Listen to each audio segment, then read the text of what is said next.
Welcome to Shinoken's world. Today I am honored to welcome Mr. David Icke. I first learned Mr. Icke from Mr. Liu Ota's seminar in 2008. I still remember the shock that I heard Mr. Icke's story. Mr. Icke was born in England in 1952. He was a soccer player around the 1970s and became a newscaster at BBC. During the 1990s, he has experienced spiritual awakening. He's pursuing a global conspiracy and deep human history since that time. Mr. Icke is telling us that this earth is governed by a reptilian, and also telling us how to end this control. Today, we'd like to ask him a lot of questions. Mr. Icke, thank you for joining us today. It's not a problem. Pleasure. Pleasure, thank you so much. It is an honor to speak with you.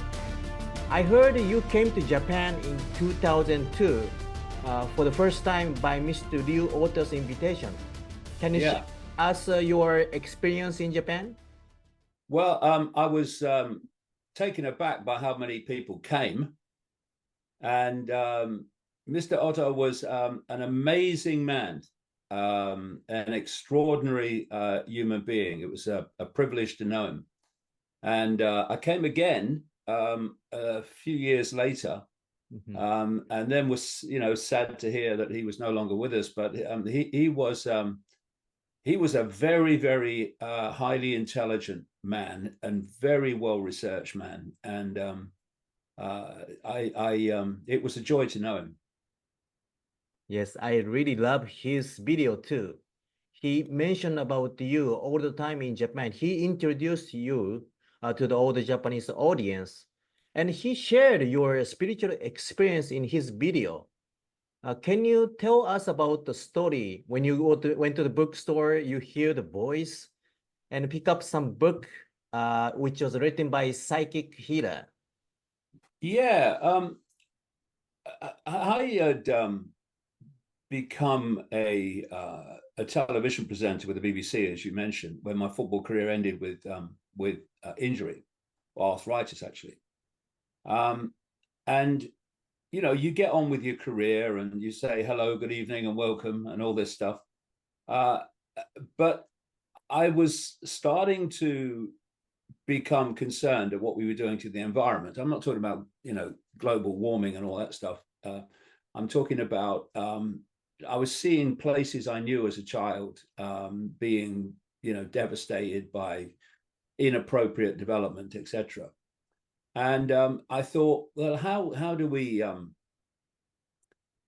challenge this? And there was a party in Britain, a political party.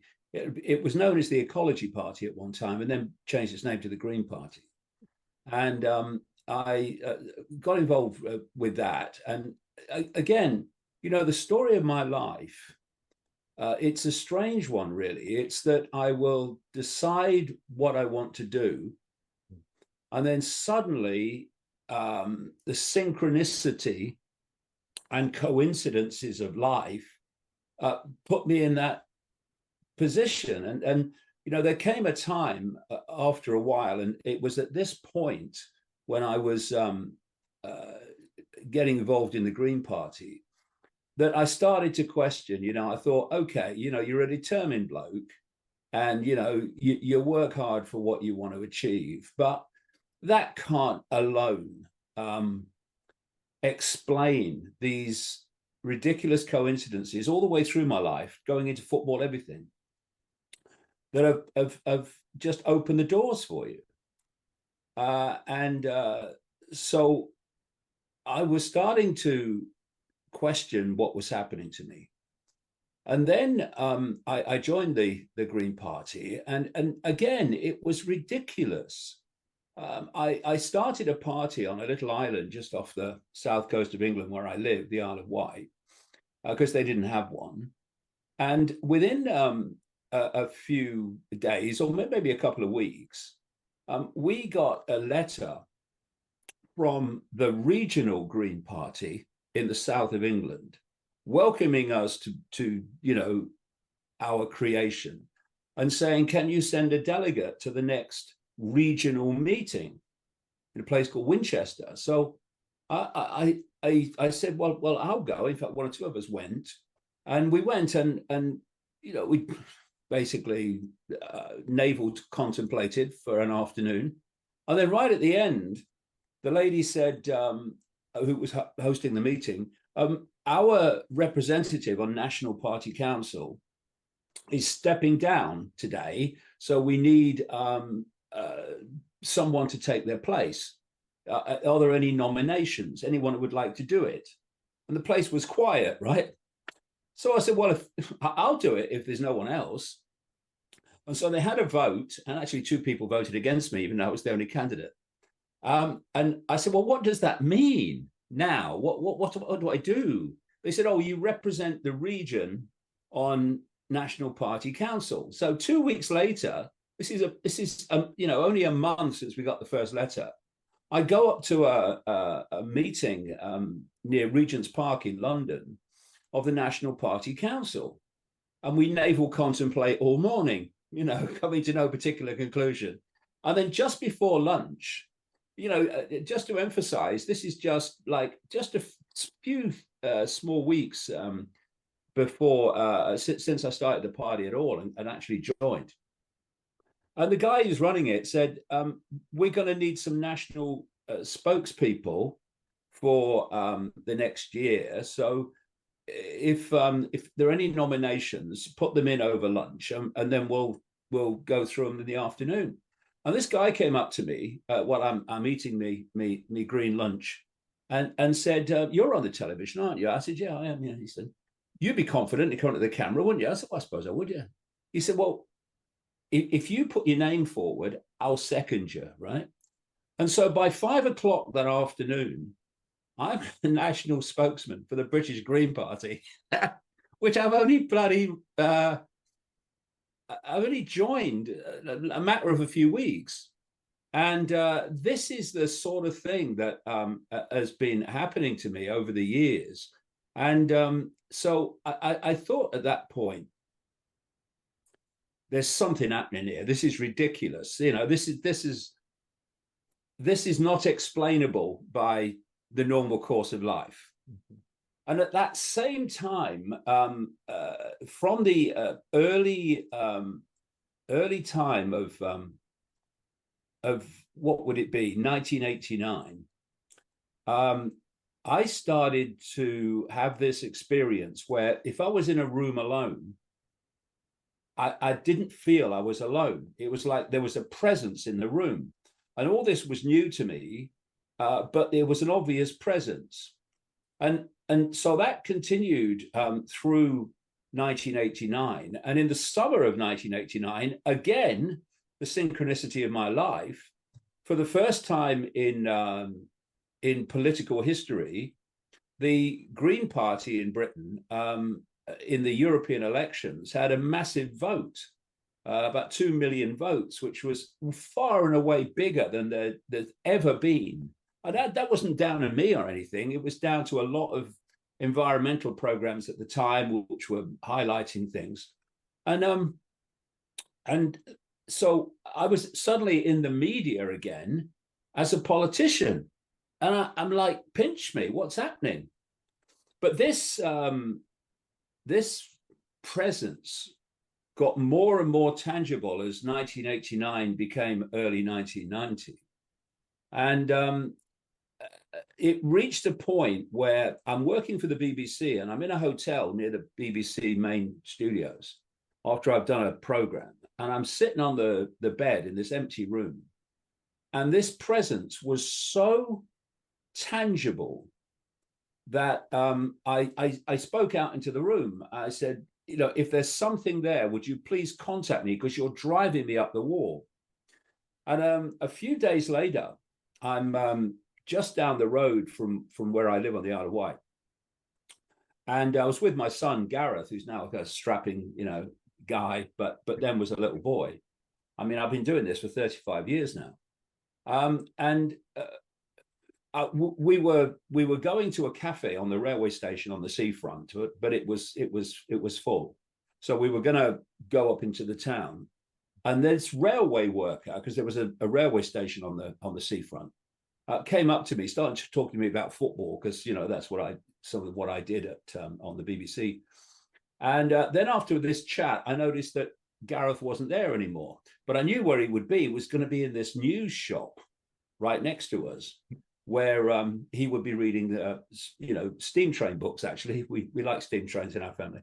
And so I walked in, and there he is. He's reading a steam train book. And at that point, the atmosphere around me changed. I had no idea what was going on, but what I know now is the electromagnetic field around me changed. And it was like, what's happening? And then it wasn't a voice, it was a very strong thought form that passed through my mind. And it said, go and look at the books on the far side. And of course, I'm in a completely bewildered state. What's happening? And you know, my feet were being kind of pulled into the floor like an electromagnetic field. And I walked across to these books. Now, I knew this bookshop ever so well, and what it sold, because it's a seaside resort, what it sold were novels, you know, like romantic novels for the tourists who would sit on the beach reading the books. And so I thought, why am I walking across to these books? And I completely bewildered. And then I found them, and in among all these romantic novels was just one book. It had a woman's face on the front. It was called Mind to Mind. And it was I turned the book over to read the blurb, what it was about, and I saw the word psychic. Now, I'd never seen a psychic before, but it really hit me when I read the blurb. Mm-hmm. I wonder if it was an autobiography by a professional psychic. I wonder if this lady would pick up what's been happening to me for the last year. So I read it in 24 hours and contacted her, went to see her. I went to see her the first couple of times. And what I told her, to give her no idea what was happening to me, I mean, she knew of me because I was on the telly, but gave her no idea what was happening to me. I said, look, I've got arthritis, and maybe your hands-on healing might help, because she did the whole, you know, energy exchange healing methods and stuff. And that's what she thought I'd gone for, nothing more. So I went, and I'm sitting on a bench in her front room, the place not far from Brighton on the south coast of England. And I went the first time, and we had a nice chat, and second time had a nice chat. And the third and fourth time, only went 4 times, my life changed, basically. Not as much as it actually was changing, but I knew something was going on. But the way it did then change was like off the wall, a complete transformation in a very short time, really, over a year. So many things happened that just meant my old life was over. Anyway, she's doing the hands-on healing on my left knee on this bench and stuff, and I'm just sitting there kind of, you know, daydreaming. And then suddenly she launches her head back and says, my God, I've got to close my eyes for this one. This is powerful.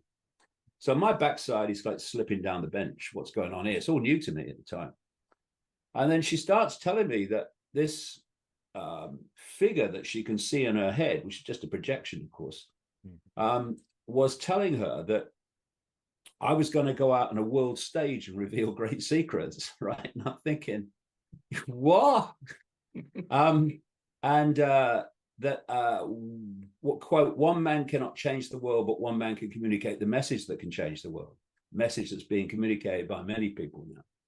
And that basically my life was going to change. And one of the things that I was said at that time is that sometimes I will be guided to knowledge, and at other times knowledge would be put directly into my mind.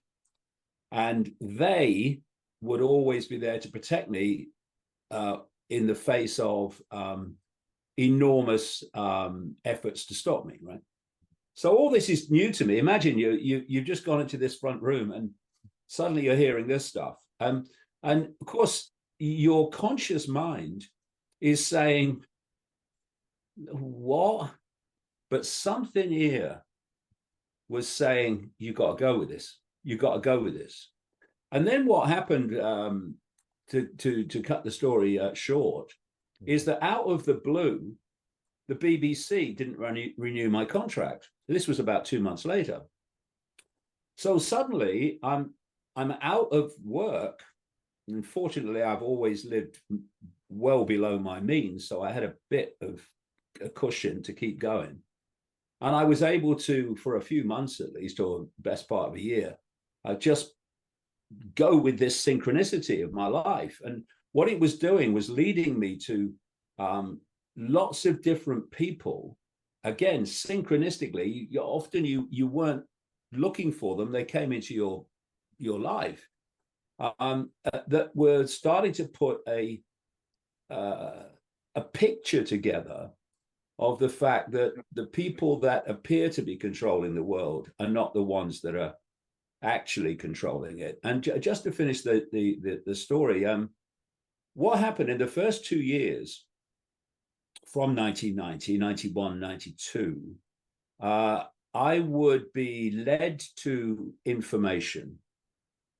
And I've described it actually as like trying to put a jigsaw puzzle together, but some force is handing you the pieces and giving you a great idea where they go, makes it much easier. And I would look at the information and I would conclude from it how things were. But from about 1982, that switched in very much in line with what Betty Shine had said. I would first conclude what the situation was, and then tangible evidence, names, dates, places, people, all this information would follow that would confirm the initial, I think this is what's going on. And that's what's happened ever since. And, you know, I've put together like nearly the best part of 30 books over 35 years by myself, basically, just following this synchronicity. You know, I'm not part of any group or organization. I just follow the synchronicity of life, and it plumps this stuff in my lap. Amazing. And I was told that it says your mission is to heal this world. And I read the book, Heal This World. It was a great book. And I think you face a lot of difficulty after publishing these books. And what kind of experience, difficulty have you faced after you published it?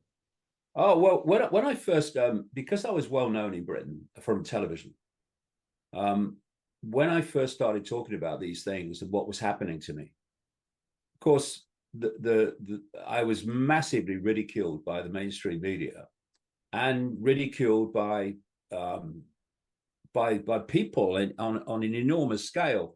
Literally in the early 1990s, and for a few years after that, I couldn't, walk down the street without being laughed at by people in the street. You couldn't go to a pub or a bar because there was uproar. And what that did, again, I've said over the years that what life tends to give you is your greatest gifts, brilliantly disguised as your worst nightmare.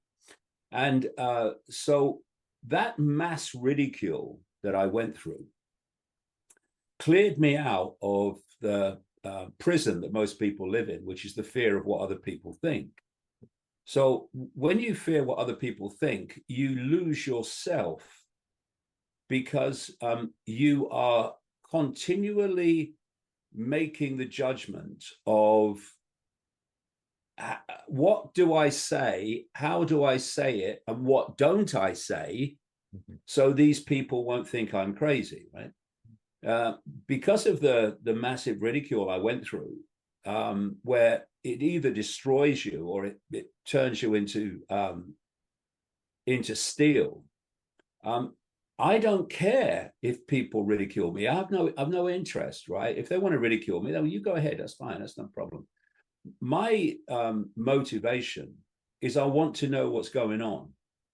and I'm not attached to what's going on in the sense of having a belief system originally that says, I think this is how things are, like a religious belief system or a party political belief system or whatever. All that stuff went. I never had a religious belief system actually in my life, but all that went.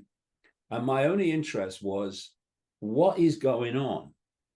And, you know, what I see in what I call the hijacked alternative media, and it has been since COVID, are people who have overwhelmingly right-wing political belief systems and almost as overwhelmingly Christian belief systems out of the United States. And what that means is there are certain areas where you will not go. You will not investigate Trump. You will not investigate people around Trump. You will not go into areas where maybe your Christian belief system may come under question, may come under challenge by the evidence. You won't go there. And what that means is there are great areas of potential research and knowledge where you will not go. And, you know, I've always worked over these decades on a principle that was attributed to Socrates in ancient Greece, which is basically wisdom is knowing how little we know. To know, he said, or he's quoted as saying, to know is to know you know nothing.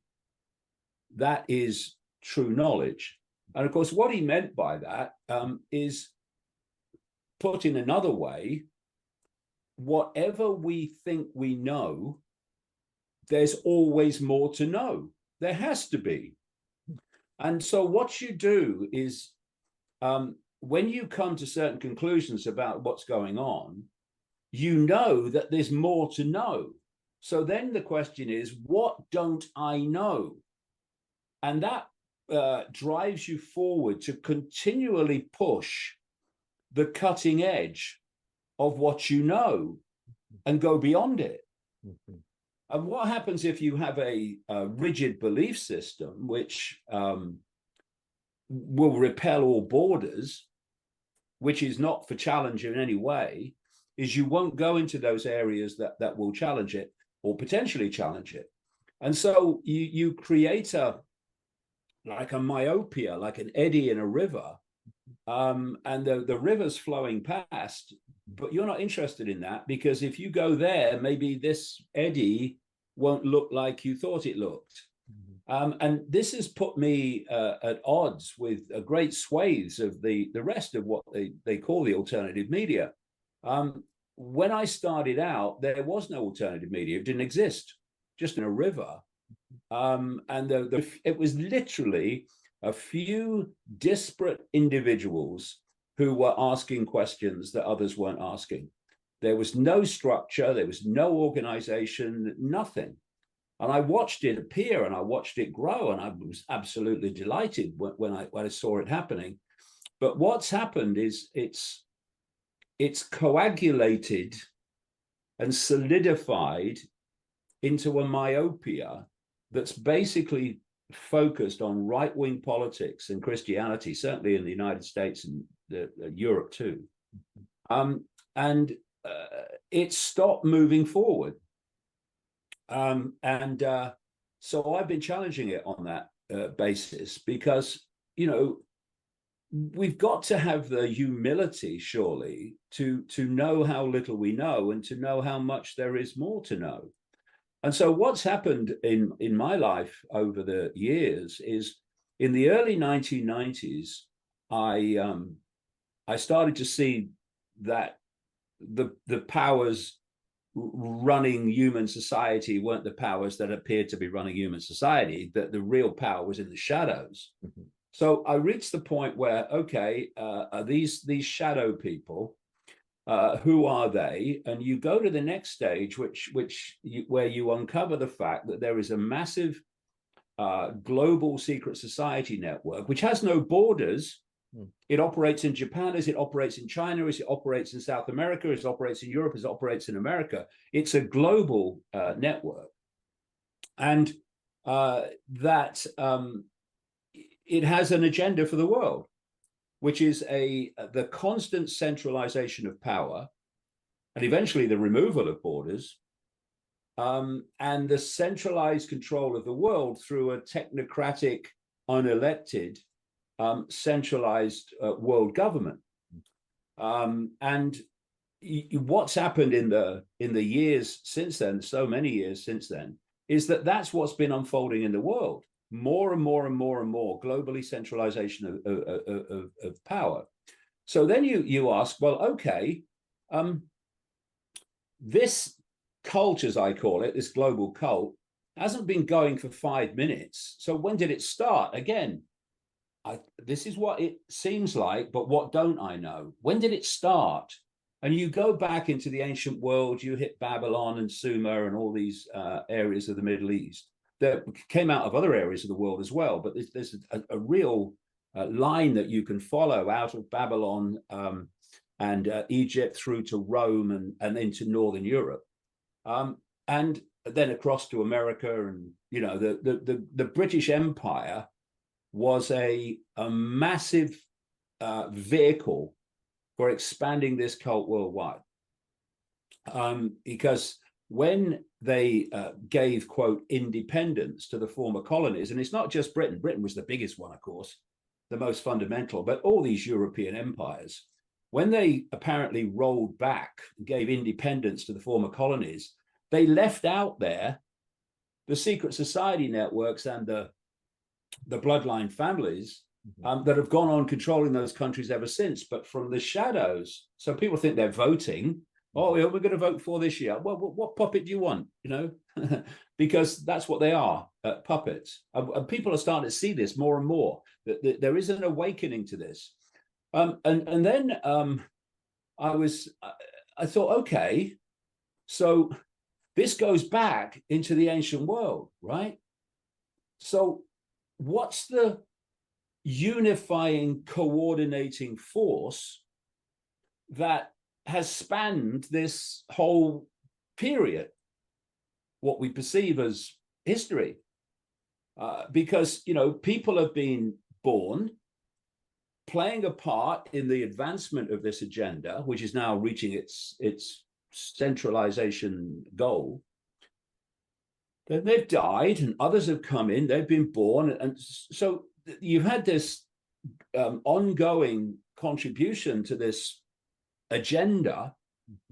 But, you know, that's not going to happen by accident. There has to be a coordinating force that covers that period, that's been orchestrating it. And that's when, from 1996, I started coming across people, again, in this most extraordinarily synchronistic way, who were telling me about an experience they've had. And I'm talking about all over the world. People who had seen, people that appeared to be human shift into a non-human state. You know, the central theme was into a reptilian state, but not only that, but a non-human state of various kinds. But the central one seemed to be reptilian. Okay, but then you say, all right, but what don't I know beyond that? And so where it's gone is I've just written a trilogy. The third book of the trilogy is coming out on September the 1st. It's called The Reveal. The first part of the trilogy was called The Trap. The second one was The Dream. That's the last book. And this one is The Reveal. And it's a trilogy. And it is basically where I've got to this point. And it's way, way, way beyond Trump or Biden or Harris. It's deep, deep in the rabbit hole. It's out of this dimension of reality. It's even beyond the whole reptilian level of it. Wow. And it's into the realms of of consciousness, because if you think about it, it doesn't matter what form you take. You may have a Japanese body, you may have a white European body, you may have a black African body, you may have a reptilian body. But what dictates its behavior is the consciousness that's driving it. And so what I started to realize as I scanned all these different ancient cultures and belief systems was a real common theme. And that was because when I'm researching, I'm looking for patterns. I'm not necessarily looking for what people in different cultures and belief systems and religions disagree on, which is far less than people realize, but looking at what they agree on. We're looking at what the different holy books, for instance, agree on, what the ancient shaman, etc., agreed on. And that area of agreement is that there is a non-human force manipulating human society from the hidden. And then again, you have to research so many different subjects to put the picture together. And a real big penny drop happened for me when I realized, long ago now, but when I realized that when we look through our eyes or think we are, we're actually seeing not everything that exists in the space that we're looking at, but only a tiny, tiny band of frequency called visible light. And anything outside of that band of frequency, we can't see. So suddenly it starts to make sense when all these different belief systems agree that this human society, and what do we call human society? It's basically the realm of matter. But if you look at the realm of matter compared with the reality we're experiencing, matter is such a smear of what we experience, it's ridiculous. Matter is a tiny, tiny band. Basically, what matter is, it's that band of frequency that relates to the five senses and the touch senses and all that. Because 99%, some say 99.9%, of the visible universe is not matter at all as we perceive it. It's something called plasma, which is called the fourth state of matter. It's a much more ethereal version of matter. And you start then to realize that this idea that we're being manipulated from the unseen is not only possible, but it can be explainable because almost everything to a human is unseen. We're seeing such a narrow band of frequency. So when I started to look at this, and you've got the Christian Satan or the devil, you've got the Islamic Shaitan or Iblis, other names. You've got the Jewish version. You've got the Gnostics version of what they call Yalda Baoth. And what these are basically inverted, distorted states of consciousness that manifest through various means. So if this inverted, distorted consciousness, which Native Americans, or certainly the Cree tribe in the north of America and across into Canada, they refer, and other Native American tribes have similar names, but they refer to something called Wetiko. And Wetiko they call the mind virus. And basically what they're describing is what all these others are describing. And if you are subject to the impulses of this mind virus, this distortion, then you will express the distortion. And so you have the psychopaths, you have the warmongers, you have the people who love to hate and conflict and war. All this stuff comes from this distortion.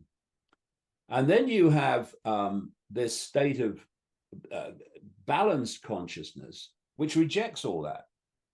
And when they talk about the battle between good and evil, and you know, more and more people are seeing that that's the level this is working on. Basically, it's a tussle. I don't like battles and wars terminology, but it's a tussle between balanced consciousness and this distortion that wants to imbalance that balanced consciousness.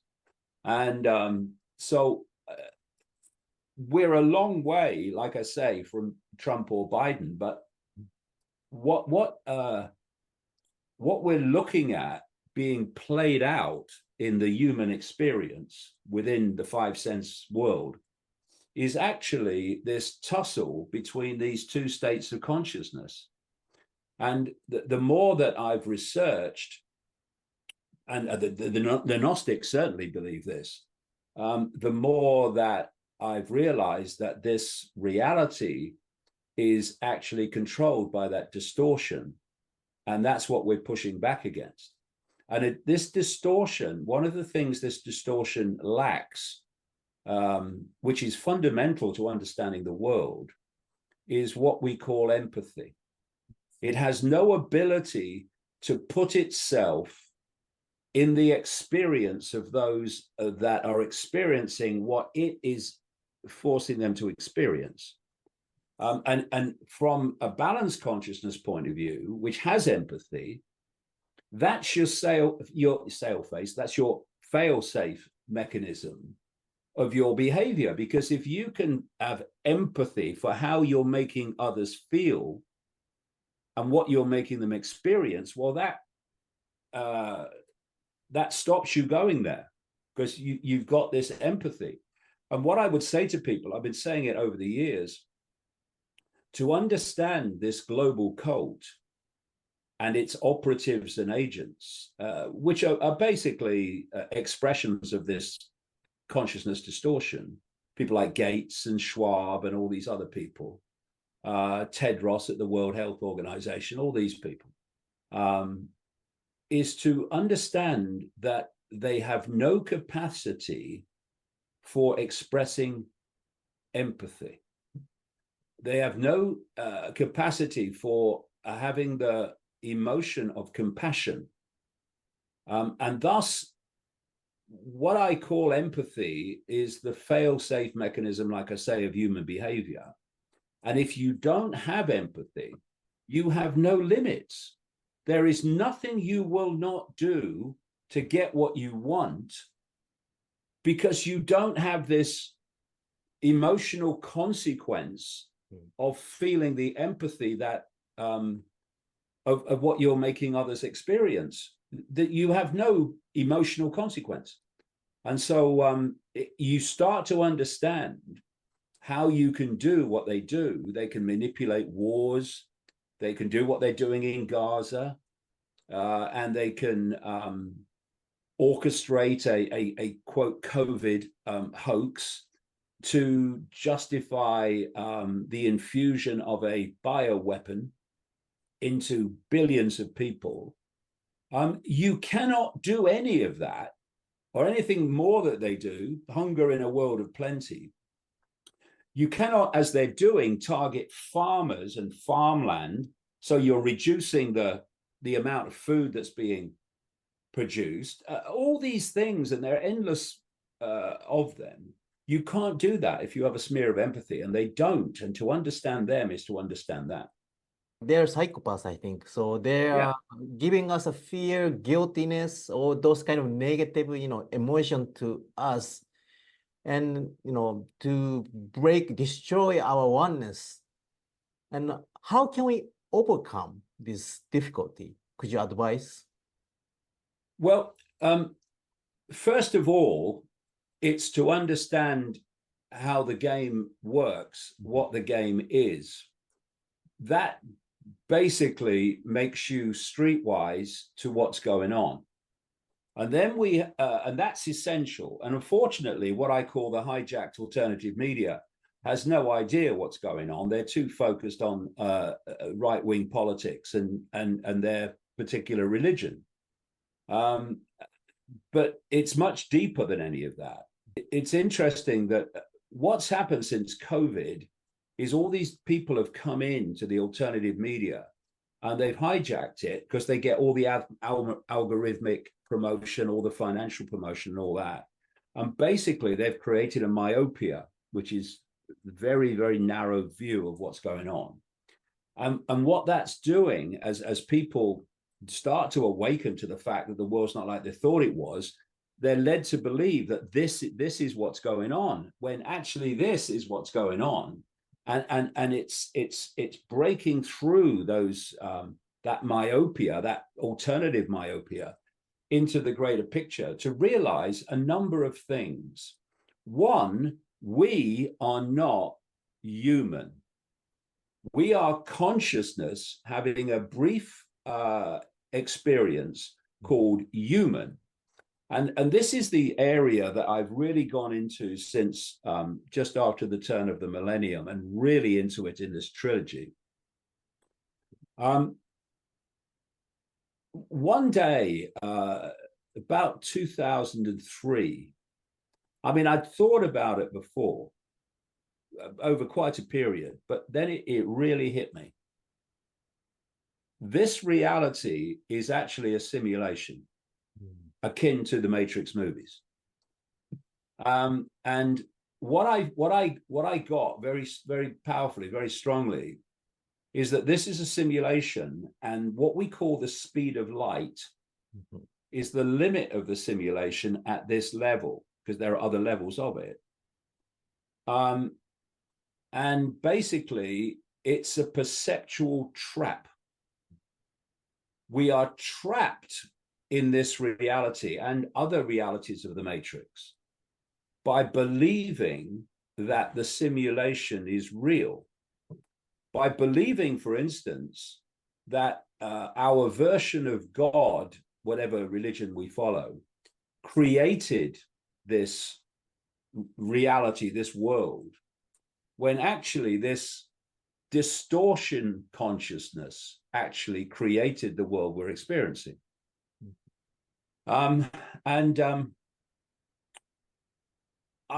looked around at the time for anyone else that was saying this, and I basically only found one other person that was doing it, saying it in the public arena. It was different to what I was saying, but the theme was the same. And it was a guy called Professor Nick Bostrom at Oxford University, who was saying that he thought there was a very good chance that this is a simulation, and that it was created possibly by humans of the future. I don't buy that at all, but at least the theme was the same. And I started talking about it and writing about it. And what's happened since, particularly since about 2017, is more and more mainstream scientists are beginning to break ranks and say, it actually does look like we're in a simulation. And if we are, then so many mysteries, I saw this back in the early 1990s, so many mysteries of science and physics will make sense if you realize what it is. If you think it's something that's organically, naturally evolved, then there's questions galore, and there's roadblocks galore in where you go with that. For instance, for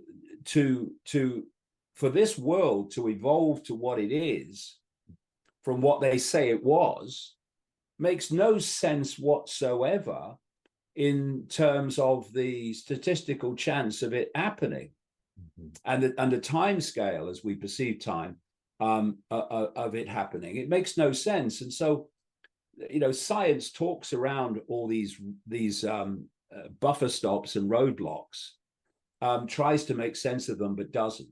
But if you come from it's a simulation, it's and when I say a simulation, what do I mean? is it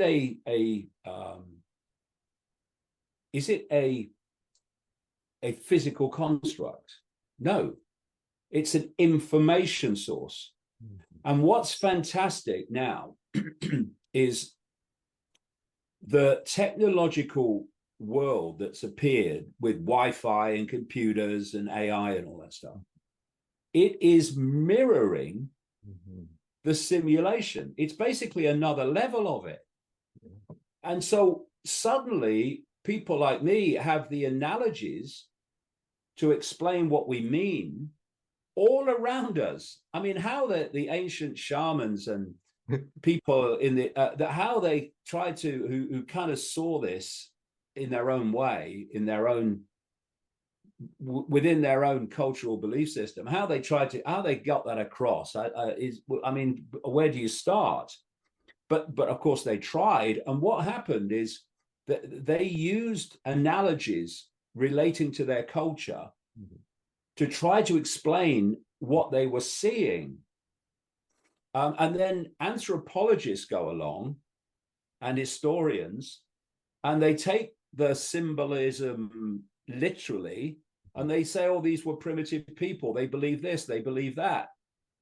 Yeah, but that's symbolic, not literal. I mean, of course, as what we call time passes, next generations can start to take it literally. That's what has happened. But initially, that was symbolic. And then I remember it was in 2021, April 2021, and a number of mainstream scientists by this time had come out. There was a guy called Rich Terrell, who in the computer department of NASA, who said he believed that we live in a simulation and that it's based on holograms. And it's exactly what I was writing all those years before. And on and on it goes. And one of the things, of course, that he said was that if it's a simulation, it means it's been created. So who created it? So now you're going down the non-human route. You know, everything's starting to come together. And I remember in April 2021, there was a guy who wrote an article for Scientific American. He was an academic, and he said he'd concluded that we live in a simulation, and that the limit of the simulation, he wasn't talking about other levels of it, which there are, but the limit of the simulation is the speed of light. And that's why the speed of light appears to be the fastest speed, when it's not. It's absolutely not, provably not. And he was making the point that the whole idea of the speed of light relates to processing speed. He pointed out that if you're making a virtual reality game, which is symbolically, not even symbolically, it can be compared, obviously a completely different level of advancement, but it certainly compares the two. Then you can write the codes of the game, which dictate how the game's played. But you're still limited by your processing speed. And he's saying that's what the speed of light is at this level. And this is another interesting area, too, that I concluded back in the early 2000s, is that what we call the laws of physics are actually the codes of the simulation.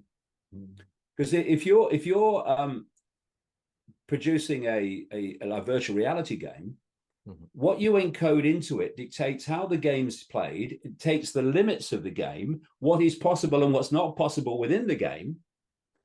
And these are the laws of physics. So then, again, we've researched so many areas. I started going into reading enormous numbers of accounts of near-death experiences when they've left the body, when the body ceases to function. And they've experienced a completely different reality out of the body, completely different, what we would call laws of physics, because they've left this level of the game, and so they've left the encoding of this part of the game, and therefore they experience a completely different reality. And then I started to realize I've been calling the body, the human body, since the 1990s, actually, a biological computer. And actually, I saw Elon Musk the other day in a post on Twitter refer to the body as a biological computer. I thought, whoa, how many decades is it since I started writing about a biological computer? There's a lot to know about Mr. Musk. He's not what he seems. But anyway, that's another interview another day. But and he's not what he seems in not a good way either. But anyway, so I started to perceive the human body as the equivalent of a virtual reality headset. Because if you go onto YouTube or the internet and you put in a video search engine words to the effect of virtual reality compilations of reactions or whatever, you'll see these compilations of people. They're sitting in a room and they're in this reality. And then they put the headset on, and within seconds, they're jumping about, they're screaming, they're falling off the chair because of the information that's being fed to their mind. Mm-hmm. And when you think about it, when you're playing these, well, I don't, but when you're playing these virtual reality games, and especially the most sophisticated ones, you've got the headset, which is giving information through the sight senses. You've got the audio, you've got the gloves with the touch senses, you've got these chairs that move around with the game. And immediately, well, before I even say that, what are these games tapping into? They're tapping into the five senses. It's the five senses that are tapping into this matrix, this Wi-Fi. So I've got a computer in front of me, and if I had Wi-Fi here, I don't, but if I did, where is the Wi-Fi? Where would the Wi-Fi be in a place where there's Wi-Fi, which is almost everywhere now? You can't see it. It's outside of visible light. Mm-hmm. And what the Wi-Fi is, it's basically a radiation field that holds and stores information. Mm-hmm. And the computer locks into that Wi-Fi field and turns that information into a completely different form on the screen. When people say, explain the internet, what's the internet? And they talk about, it's graphics and videos and words, etc. on the screen. Well, yes, it is, but only on the screen. That's the only place the internet exists in that form. Everywhere else, it's Wi-Fi fields and it's electronic circuits, etc. Mm-hmm. So the computer is taking this information, it's processing it, it's decoding it, and it's putting on the screen in a completely different way. Well, I'm saying that the human body is doing that. It works like a headset. That when you enter this realm within the human form through the five senses can only tap into this narrow band of frequency. I mean, the sound senses and other senses can pick up a bigger range than the sight senses, but it's still very narrow. And what's happening, and this is mainstream science, is that the five senses are picking up waveform information, vibrational information, like sound waves, for instance, as a classic example. But the sight senses are the same. And the senses turn that vibrational information into electrical information, which is communicated to the brain. And then the brain takes that electrical information and forms it into a reality. And that reality is what we call the physical world. Mm-hmm. Because what matter is, and Einstein talked about this, matter is only a band of frequency within the energetic field. Mm-hmm. that the five senses can interact with. So when the frequency gets higher and faster, it goes beyond the point where the five senses can interact with it. And in terms of sight senses, where it can be seen. So what we're seeing is this narrow band of frequency, which is actually the frequency band that we call matter. Because when you talk to scientists, what they'll tell you is that matter is made up of atoms. Okay, the solid world is made up of atoms. But when you look at an atom, it has no solidity. You know, it's a nucleus, and its electrons are, you know, circulating the nucleus. But there's massive regions of what are, to our perception, empty space between the particles. And if you go deep enough in the particles, they're empty as well. And so when you go deeply into matter, and this is where quantum physics and stuff started to blow the minds of scientists, is there is no solidity. I mean, you can play a virtual reality computer game, the most sophisticated ones, especially if they're 3D. And you know, we're closing in more and more on the point where you will not be able to tell the difference between the cutting edge level of virtual reality games and the reality we're experiencing, because this too is an illusion, just as the games are an illusion. And so we are looking at a situation where our perception of reality, the very foundation of our perception of where we are and who we are, that is the bottom line foundation of the conspiracy. Not Trump or Biden or Harris. The very foundation of what we perceive the world to be and our part in it, that's the real level of the conspiracy. And what I'm saying is that this hijack of the alternative arena is to hold the line in the political, religious kind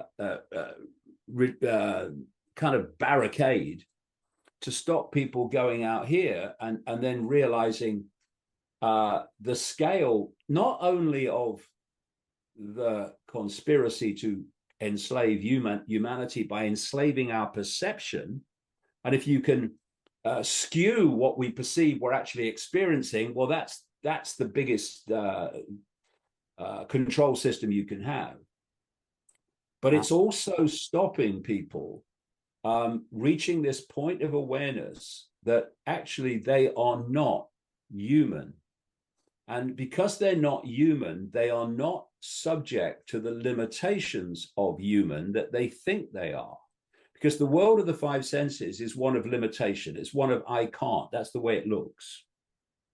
But when you realize that you are consciousness, an expression of one infinite field of consciousness, a unique expression, yes, but part of this infinite field of consciousness, and you are able to manipulate and dictate your own reality, you realize that all this this programming that says that you are just a little me human, you have no power, you are either a cosmic accident of evolution or subject to some dictatorial god, and you have no power. What you have to do is let your betters run everything for you and tell you what to do and what to think. And so many people who have fallen for that, I'm just a little me, I've got no power.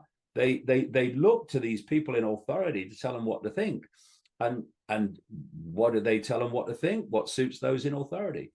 And the other thing that happens is, because you realize that human is just an extraordinarily brief experience, and actually it's an illusion, it's a dream, it's an induced dream. That's what this world is. And if you realize that you, in terms of your consciousness, is eternal, then this brief experience is not even that in your eternal exploration of forever.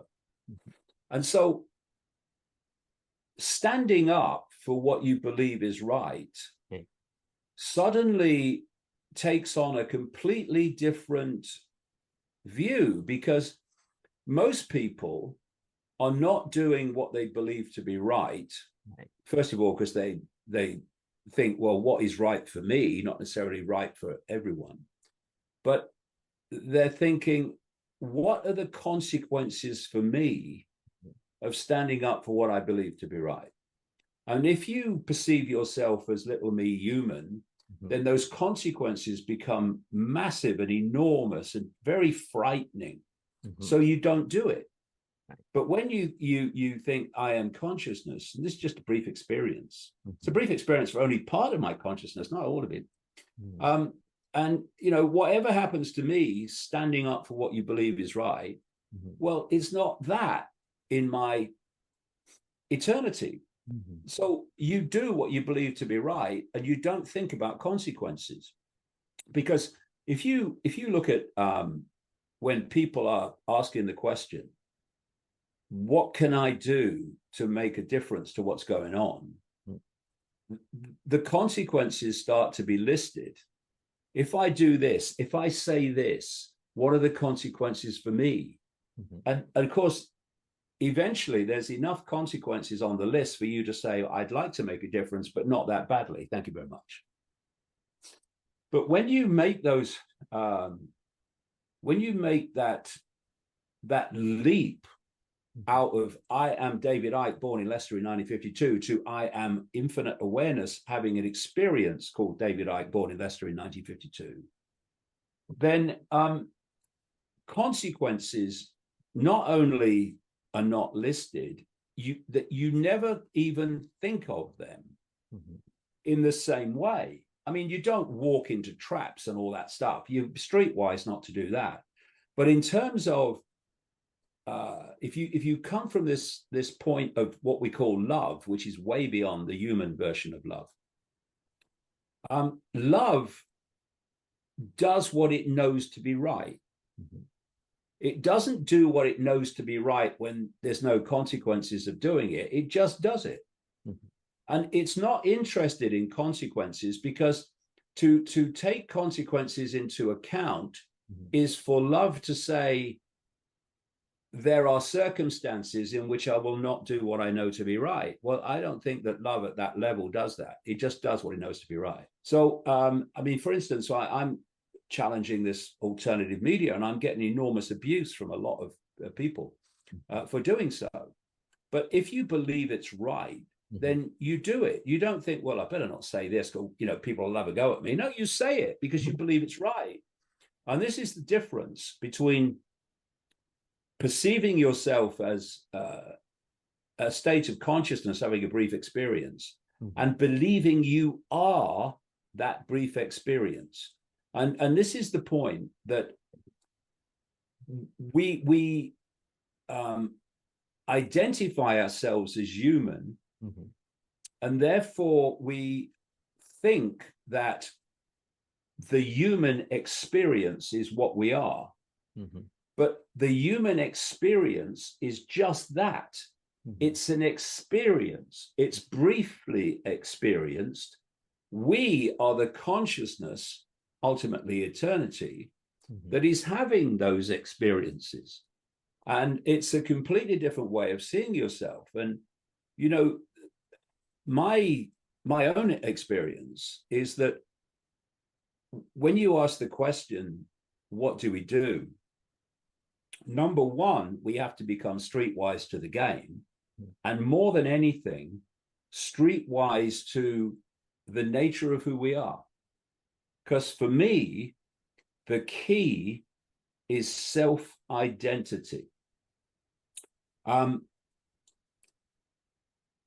It really is the difference between expanded awareness and myopic awareness.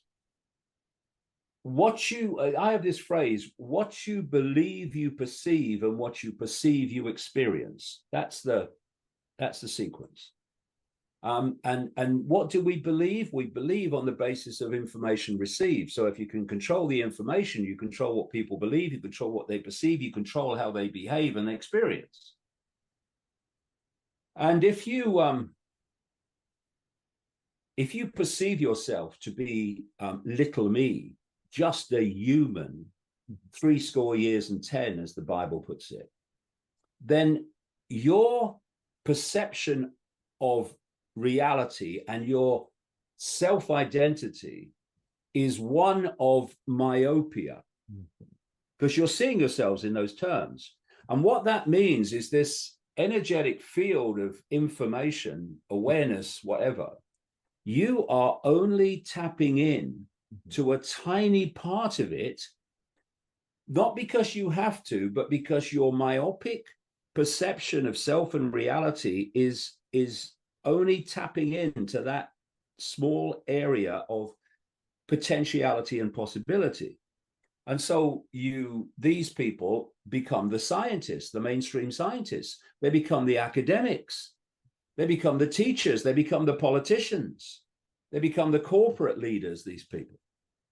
But when you transform your self-identity from I am human, that's all I am, to I am potentially all consciousness, and certainly I am an expanded state of consciousness, having a brief experience called human.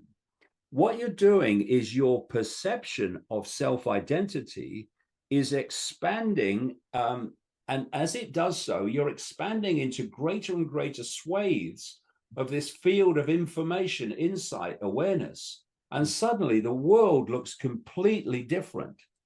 Your potential to impact on the world looks completely different. The fears of authority kind of fade away because you know they're illusions. And so it's, for me, in answer, it's a bit of a long answer, the long answer to the question earlier, what do we do? The key is becoming streetwise to the game, but the foundation of transformation is to redefine our sense of identity from I am little me human to I am infinite me consciousness. And that, I tell you from experience, transforms everything. Thank you for the interesting story. It's already past the 1 hour. I have to wrap up. I think you have another meeting, right? Coming. Yeah, we should continue this at some point for sure. Thank you. I mean, please. We've scratched the surface really, but there's a lot more to tell. Yes, your story is always. Someone else coming into this room to do another interview with about something else. So okay, I've got to go, but we must do it again. Yeah. Please, come back to my show. And I'm currently, working with my partner. Her name is Miguel, and she also has a self-awareness. And I create the video. And if you're okay, can I send it to you and take a look at? Please. Thank you. And let me tell you one story. Your name Ike, meaning the grow love in Japanese. Means grow love. Yes, grow love. Whoa. You didn't know, right? Because I didn't know. No. You're really a man of love. And I wanted to thank you for the humanity and appreciate it for your help. And please come back to my show again. Oh, I look forward to it. Yeah, there's a lot more to talk about. Thank you so much, Mr. Ike. Thank you. Thank you. Bye. Bye-bye now.